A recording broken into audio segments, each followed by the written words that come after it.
Mobile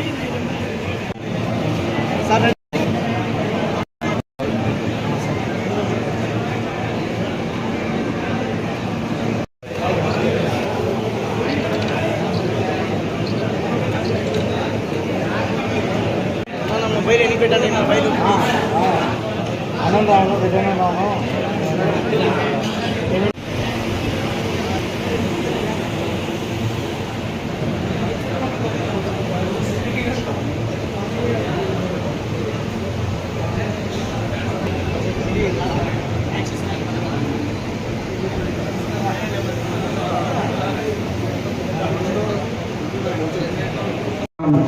MP గౌరవనీయ MP గారు అయినటువంటి కొంత బాలశౌరి గారికి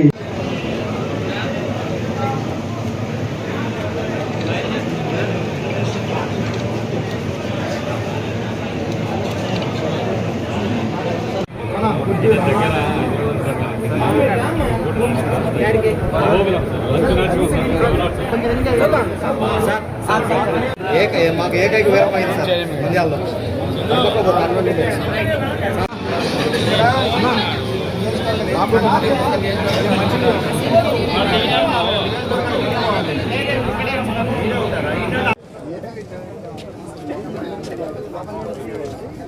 చూసుకోండి వాళ్ళ ఇష్టం. నన్ను ఏమన్నా ఒకసారి పార్లమెంట్ ఒక్కొక్క డెస్క్లో ఒక్కొక్కటి పెట్టారు. పార్లమెంట్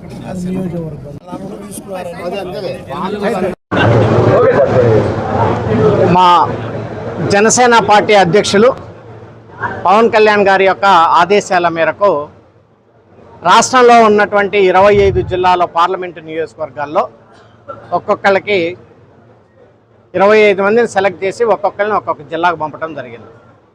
దీంట్లో భాగంగా మచిలీపట్నం పార్లమెంటు సభ్యుడినైనటువంటి నేను నంద్యాల పార్లమెంటు నియోజకవర్గానికి ఒక అబ్జర్వర్గా వచ్చాం. అక్కడికి ప్రధానమైనటువంటి పవన్ కళ్యాణ్ గారి యొక్క ఆలోచన విధానం ఏంటంటే, ఫస్ట్ జనసేన పార్టీ మా పార్టీని మేము బలోపేతం చేసుకోవటం మా పార్టీ యొక్క ముఖ్య ఉద్దేశం. తరువాత కూటమిలో ఉన్నటువంటి ఇద్దరిని కూడా మాతో పాటు బలోపేతం చేసుకోవడం. దానికి గాను నంద్యాల పార్లమెంటు నియోజకవర్గంలో దాదాపు 27 మంది సాధకులు, అదే రకంగా నాతో పాటు కలిస్తే 28 మంది వెనక ఏదైతే ఉన్నామో వీళ్ళందరూ ఈ రోజు నుంచి 5వ తారీఖు వరకు పార్టీలో ఎవరెవరు ఏ పదవులు ఆశిస్తూ ఉన్నారో, అది రాష్ట్ర స్థాయి కావచ్చు, పార్లమెంటరీ స్థాయి కావచ్చు, నియోజకవర్గ స్థాయి కావచ్చు, మండల స్థాయి కావచ్చు, లేదా గ్రామం కావచ్చు, లేదా అనేక పదవులు డిఫరెంట్ సంస్థాగతాల్లో ఉన్నటువంటి పదవులు కావచ్చు, వీటిలన్నిటినీ వాళ్ళ స్థాయికి తగ్గట్టుగా వాళ్ళు చేయదగ్గటువంటి స్తోమత ఉన్నట్టుగా వాళ్ళు అప్లికేషన్స్ పెట్టుకుంటే తద్వారా దీన్ని అన్ని పరిశీలించి మా పార్టీ అధ్యక్షులు పవన్ కళ్యాణ్ గారి యొక్క దృష్టికి తీసుకెళ్తాం. తద్వారా వాళ్ళు ఒక నిర్ణయం తీసుకొని సమర్థమైనటువంటి నాయకుల్ని ఈ పార్లమెంటు నియోజకవర్గంలో అనేకమైనటువంటి పోస్టులు ఏదైతే ఖాళీ ఉన్నాయో అవన్నీ కూడా భర్తీ చేస్తారు.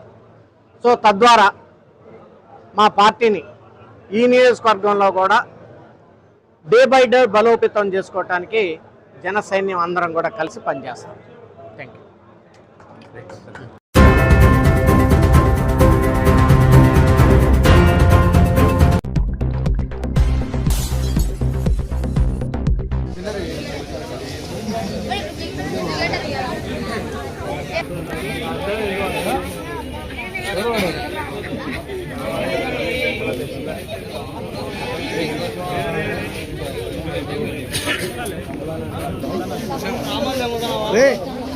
ఒక లైట్ 2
అందరికీ నమస్కారం.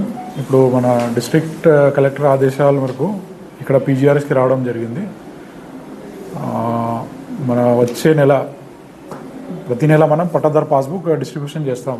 ఈ రీసర్వే అయిన తర్వాత పట్టాదారు పాస్బుక్ ప్రింట్ అయి వచ్చిన జూలై నెలలో ఈ మండలంలో 2 చోట డిస్ట్రిబ్యూషన్ జరుగుతుంది. ఒకటి అప్పలాపురం అండ్ రెండవది కాపులపల్లి. దాని గురించి ఆ పాస్బుక్లో ఏమైనా కరెక్షన్స్ ఉన్నాయా లేదా అన్నీ సరిగ్గా ఉన్నాయా అది వెరిఫై చేయడం ఒకటి.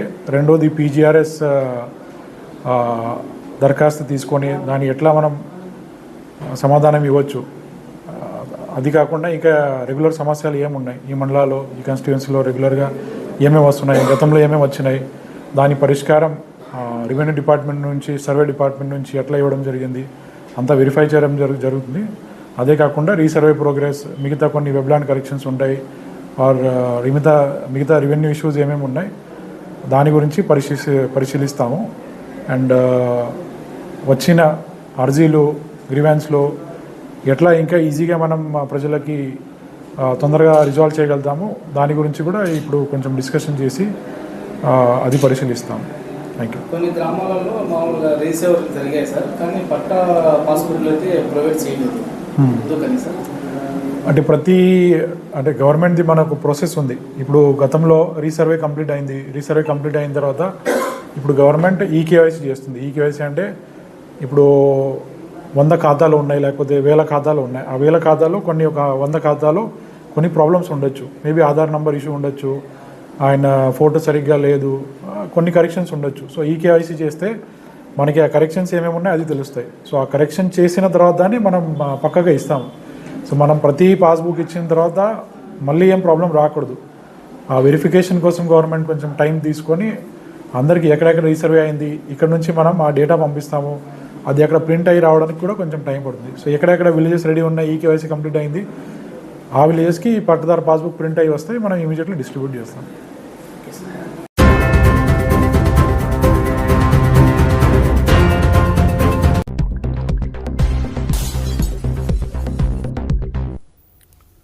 అందరికీ నమస్కారం. ఈరోజు రాయలసీమకు గౌరవ ముఖ్యమంత్రి గారి చొరవతో కరువులకు వలసలైనటువంటి నిలవైన రాయలసీమకు 1000 కోట్ల రూపాయల పెట్టుబడులు కూడా ఈరోజు రాయలసీమకు వస్తూ ఉన్నాయి. 24 నెలల పాలనలోనే దాదాపుగా 240 పరిశ్రమల ద్వారా 5,33,000 కోట్ల రూపాయలు పెట్టుబడి రావడం జరిగిందని గర్వంగా చెప్పగలుగుతా ఉన్నాం. రాష్ట్రానికి వచ్చేటువంటి ఏవైతే పరిశ్రమలు ఉన్నాయో ఆ పెట్టుబడులలో దాదాపుగా 3వ వంతు రాయలసీమ ప్రాంతానికే వస్తూ ఉన్నాయి. వచ్చిన ఉద్యోగాల్లో ముఖ్యంగా సింహభాగం అంతా కూడా ఆ ఉద్యోగ అవకాశాలన్నీ కూడా యువతకు వచ్చే విధంగా వారికి అన్ని ఏర్పాట్లు కూడా చేయడం జరిగిందని చెప్పి తెలియజేస్తూ ఉన్నా. మొన్ననే గౌరవ లోకేష్ బాబు గారు 1000 కోట్ల రూపాయలతో పెట్టుబడితో 3,000 మందికి ఉద్యోగ అవకాశాలు కల్పించేటువంటి క్యారియర్ సంబంధించినటువంటి ఏసీలకు సంబంధించిన కంపెనీ కూడా ఆ రోజు పూజ చేయడం, శంకుస్థాపన చేయడం కూడా జరిగింది. రాయలసీమలో పరిశ్రమలోనే తిరుపతిలో 2,508 కోట్ల పెట్టుబడితో రాయల్ ఎన్ఫీల్డ్ ఎక్కడో ఉన్నటువంటి మద్రాసుకు పోవలసినటువంటి ఆ యొక్క కంపెనీని కూడా గౌరవ ముఖ్యమంత్రి గారి చొరవతో ఈరోజు ఈ యొక్క తిరుపతిలోనే రాయల్ ఎన్ఫీల్డ్ కూడా తీసుకురావటం, ఆ యూనిట్ని తీసుకొచ్చి 1 సంవత్సరం కాలం లోపలనే చేయాలని చెప్పి కూడా గౌరవ ముఖ్యమంత్రి గారు ఆదేశాలు ఇచ్చారు. అదేవిధంగా సత్యసాయి జిల్లాలో పుట్టపర్తిలో డిఆర్డిఏఓ కింద 15,800 కోట్ల రూపాయల పెట్టుబడితో ఏఎంసీఏ యుద్ధ విమానాల తయారీ, అంటే ఇది భారతదేశంలోనే గర్వించదగ్గ ప్రాజెక్ట్ ఇటువంటిది. అటువంటి ప్రాజెక్టు ఈరోజు పుట్టపర్తికి రావడం కూడా చాలా గర్వకారణమని కూడా తెలియజేస్తూ ఉన్నాము. యుద్ధ విమానాల ద్వారా యూనిట్ ద్వారా 7,500 ఉద్యోగాలతో పాటు అనేక అనుబంధ పరిశ్రమలు కూడా అక్కడికి రాబోతూ ఉన్నాయి. పుట్టపర్తి కూడా కేంద్రంగా మారుతూ ఉంది. రాబోయే రోజుల్లో పుట్టపర్తిలోనే 1,50,000 కోట్ల రూపాయలు పెట్టుబడులు పెట్టడానికి ఈ యొక్క ఇండస్ట్రీస్ కానీ పరిశ్రమలందరూ కూడా అధిపతులందరూ కూడా ముందుకు వస్తూ ఉన్నారు. అదేవిధంగా సత్యసాయి జిల్లా రిలయన్స్ ఆధ్వర్యంలో 51,000 కోట్లతో solar power and battery storage system, Kadapa జిల్లాలో ఆదాని సంస్థ ద్వారా 12,000 కోట్లతో హైడ్రో ఎనర్జీ ప్రాజెక్టులు, అదేవిధంగా కర్నూలు జిల్లాకు సంబంధించి డ్రోన్ సిటీ, అన్నమయ్య, తిరుపతి జిల్లాలో స్పేస్ సిటీలు కూడా మొదలైనాయి. అదేవిధంగా ఓరోకల్లుకు సంబంధించి 5,000 కోట్లతో పారిశ్రామిక అభివృద్ధి జరుగుతూ ఉంది. ఇప్పటికే అక్కడ 25,000 కోట్ల రూపాయలు పెట్టుబడి వచ్చాయి. అదేవిధంగా రిలయన్స్ ఇండస్ట్రీకి సంబంధించిన ఫుడ్ ప్రాసెసింగ్ యూనిట్ కూడా అక్కడ ఏర్పాటు చేయడం జరుగుతూ ఉంది. త్వరలోనే ఆ యొక్క ఫుడ్ ప్రాసెస్ కూడా కంప్లీట్ కావడానికి అయిపోతుందని కూడా తెలియజేస్తూ ఉన్నాను. 2014-19 మధ్య అనంతపురానికి కియా పరిశ్రమను తీసుకొచ్చి దాదాపుగా 13,000 మందికి యువతకు ఉద్యోగాలు, ప్రభుత్వానికి దాదాపుగా 10,000 కోట్ల ఆదాయం లభిస్తూ ఉంది. స్థానికంగా 5 లక్షల లేని పొలం ఎకరా ఈరోజు అదే ప్రాంతంలో 50 లక్షల రూపాయలు పలుకుతూ ఉంది. సాగునీటి ప్రాజెక్టులకు గత ప్రభుత్వం నిర్లక్ష్యం చేసింది. ఆ ప్రభుత్వం నిర్లక్ష్యమైనటువంటి రాయలసీమకు మళ్ళీ నేను ఒక రాయలసీమ బిడ్డగా, మా యొక్క గౌరవ ముఖ్యమంత్రి గారు నేను ఒక రాయలసీమ బిడ్డగా ఈరోజు రాయలసీమ ప్రజల రుణం తీర్చుకోవాలి అనేటువంటి ఉద్దేశంతో దాదాపుగా 10,000 కోట్ల కేటాయింపులు చేయడం జరిగింది. 14-19 కాలంలో నాడు తెలుగుదేశం ప్రభుత్వం అధికారంలో ఉన్నప్పుడు 12,441 కోట్ల రూపాయలు ఖర్చు పెడితే అదే 19 నుంచి 24 వరకు ఉన్నటువంటి వైఎస్ఆర్ ప్రభుత్వం కేవలం 2,000 కోట్ల రూపాయలు కూడా ఖర్చు చేయలేకపోయింది. అదేవిధంగా ఈరోజు 24 నుంచి 26కు కేవలం 2 సంవత్సరాలలోనే 8,000 కోట్ల రూపాయలు ఖర్చు చేసి హంద్రీ నీవాకు 3,800, అదేవిధంగా మిగతా ప్రాజెక్టులకు కూడా కంప్లీట్ చేసి ఈరోజు కంప్లీట్ చేస్తూ ఉన్నాము. ఈ పెండింగ్ ఉండే ప్రాజెక్టులన్నీ కూడా ముఖ్యంగా కూడా ఇప్పుడు రాష్ట్రం యావత్తు, భారతదేశం యావత్తు కూడా రాయలసీమ వైపు చూస్తూ ఉంది. 1,00,000 కోట్లతో హార్టికల్చర్ హబ్ ఈరోజు రాయలసీమకు 1,00,000 కోట్లతో రాయలసీమకు కోట్ల రూపాయలతో అభివృద్ధి చేయాలి ఈ యొక్క హార్టికల్చర్ అనే ఉద్దేశంతో ఈరోజు ఆ కార్యక్రమాన్ని కూడా చేపట్టాము. ఏ రోజైనా రాయలసీమ రైతుల గురించి ఉపయోగపడే డ్రిప్ ఇరిగేషన్ పథకానికి 5 సంవత్సరాలు వారు పక్కన పెడితే ఏ ఒక్కరోజు కూడా ఒక డ్రిప్ పరికరం కానీ, అదేవిధంగా ఎస్సీ ఎస్టీలకు చిన్న సారుకతులకు పూర్తి సబ్సిడీ ఇవ్వడం కానీ ఏ ఒక్క కార్యక్రమాన్ని కూడా తీసుకోలేదు. ఆ రోజు నిర్లక్ష్యానికి గురి అయ్యింది రాయలసీమ ప్రాంతం అంతా కూడా. ఆ రోజు తెలుగుదేశం పార్టీ అధికారంలో ఉన్నప్పుడు టీడీపీ పాలనలో వ్యవసాయ ఉద్యాన రంగాలను చూస్తే రాష్ట్రంలో అత్యధికంగా అనంతపురంలో 14,540 కోట్ల ఆదాయము, ఆ తర్వాత స్థానం చిత్తూరులో 13,000 కోట్ల రూపాయల ఆదాయము, దాని తర్వాత కర్నూలుకు వచ్చేటప్పటికి 11,300 కోట్ల రూపాయల ఆదాయము లభించింది. మళ్ళీ సీమకు ద్రోహం చేసిన వ్యక్తి ఎవరు అంటే జగన్మోహన్ రెడ్డి. అదేవిధంగా 5 ఏళ్ళు రక్తపాతం పాదించారు, ఉద్యోగాలు రాకుండా చేశారు. పరిశ్రమలు ఏవైతే వచ్చాయో పరిశ్రమలను కూడా బెదిరింపులతో వాళ్ళ కమిషన్ల కోసము అరాచకాలు చేస్తే పరిశ్రమలు కూడా పరిగెత్తి పారిపోవడం జరిగింది. నాడు ఇదే కొలిముళ్ళ మండలంలో అల్ట్రాటెక్కు సంబంధించినటువంటి ఫ్యాక్టరీ వారు మేము పెడతామని చెప్పి ముందుకు వస్తే ఆ యొక్క ఫ్యాక్టరీ వారిని కూడా వాళ్ళ కమిషన్ల కోసం చేస్తే ఆ రోజు ఆ యొక్క పరిశ్రమ కూడా వచ్చినటువంటి మొదలు పెట్టాల్సినటువంటి పనిని క్యాన్సిల్ చేసుకొని వెళ్ళిపోవడం జరిగింది. అదే మా ప్రభుత్వం వచ్చిన తర్వాత ఈరోజు 2 యూనిట్ల అల్ట్రాటెక్లో 1 యూనిట్ తయారవుతూ ఉంది రెడీగా. అదేవిధంగా ఇంకొక యూనిట్ కూడా రామ్కో సిమెంట్ వారు కూడా 2వ యూనిట్ తయారు చేస్తూ ఉన్నారు. ఈరోజు పరిశ్రమలు వస్తూ ఉన్నాయంటే ఒక బ్రాండ్ అంబాసిడర్గా ఉన్నటువంటి గౌరవ ముఖ్యమంత్రి శ్రీ నారా చంద్రబాబు నాయుడు గారిని చూసి వారి విజన్ను చూసుకొచ్చి ఆ విధంగా వారికి కూడా ఈరోజు పరిశ్రమలు మేము పెడతామని చెప్పి 1,000 కోట్ల రూపాయల పెట్టుబడులు పెట్టడానికి ఈరోజు దేశ విదేశాల నుంచి కూడా పరిశ్రమలు పెట్టడానికి పారిశ్రామికవేత్తలందరూ కూడా ఈ యొక్క ఆంధ్ర వైపు, అటు రాయలసీమ వైపు, ఎందుకంటే అందరికీ సంతృప్తి జరిగినటువంటి సిమెంట్ ఇండస్ట్రీస్కి ముఖ్యంగా అక్కడ కావాల్సినటువంటి రా మెటీరియల్ అంతా కూడా అక్కడ ఉంది. ఆ రా మెటీరియల్ కూడా ఈరోజు సద్వినియోగం చేసే విధంగా చేస్తూ ఉన్నాం. ఇదే ఈ గొడ్డలి పార్టీ చేసిన రాజకీయాలు ఏం చేశారు? కక్ష సాధింపు చర్యలు, మనుషులను గొడవలలో కేసులు పెట్టి ఇరికేయడము, ఆస్తులు లాక్కోవడము, అదేవిధంగా ల్యాండ్ టైటిల్ యాక్ట్ తీసుకురావడము, అదేవిధంగా రైతుల పాస్బుక్కుల మీద కూడా వాళ్ళ ఫోటోలు వేసుకొని రైతులందరూ కూడా భయాందోళన చెందడం జరిగింది. ఈరోజు ఎక్కడ పోయినా కానీ కూడా ఈ యొక్క జగన్ రెడ్డి ఫ్రాక్షన్ గురించి మాట్లాడుతూ ఉన్నారు. గతంలో తెలుగుదేశం పార్టీ అధికారంలో ఉన్నప్పుడు గౌరవ ముఖ్యమంత్రి గారు ఫ్రాక్షన్ నిర్మూలన చేసి ఆ రోజు ఎవరికి ఏ ఇబ్బందులు ఉండద్దు, అందరూ సుఖ సంతోషాలతో ఉండాలి ప్రజలని ఆ రోజు ఫ్రాక్షన్ లేకుండా చేస్తే, మళ్ళీ ఈరోజు గొడ్డలి పార్టీ అధ్యక్షుడు వచ్చిన తర్వాత మళ్ళీ తన యొక్క వికృత రూపంతో ఎక్కడ చూసి కూడా 5 సంవత్సరాలు దాడులు జరిగాయి. ఇప్పటికీ వాళ్ళ దాడులతోనే దౌర్జన్యాలతోనే పని చేస్తాము, మేము దౌర్జన్యంతోనే అధికారంలోకి వస్తామని అనుకుంటున్నారేమో కానీ ప్రజలు దాన్ని క్షమించే పరిస్థితిలో లేరు. ఈ గొడ్డలి పార్టీని సమూలంగా మూసివేయాలి, సమూలంగా చేయాలనేటువంటి ఉద్దేశంతోనే ఆ రోజు మాకు దాదాపుగా 164 సీట్లు ఇవ్వడం జరిగింది. కేవలం ఈరోజు 11 సీట్లకే ఈ 151 సీట్ల నుంచి 11 సీట్లకు వచ్చిన తర్వాత ఇప్పటికీ కూడా గొడ్డలి పార్టీ అధ్యక్షుడిలో ఎలాంటి మార్పు రాలేదు. గొడ్డలి పార్టీ అధ్యక్షుడు ఒకటే అనుకుంటున్నాడు, మేము దౌర్జన్యాలు చేస్తాము, మళ్ళీ మా ప్రభుత్వం వస్తుంది, రప్ప ఆడిస్తాము. ఏంటి, ఒక మాజీ ముఖ్యమంత్రి ఈరోజు ప్రజలకు సంబంధించినటువంటి సమస్యల మీద నువ్వు మాట్లాడాలి తప్ప మళ్ళీ రప్ప ఆడిస్తాము, పొట్టేళ్ళు కోసినట్టు కోస్తాము. ప్రజలు మిమ్మల్ని ఆల్రెడీ కోసేశారు, ఏ విధంగా మిమ్మల్ని రఫ్ ఆడిచ్చేశారు. 151 సీట్ల నుంచి 11 సీట్లకు ప్రతిపక్ష హోదా కూడా దక్కలేదు మీకు.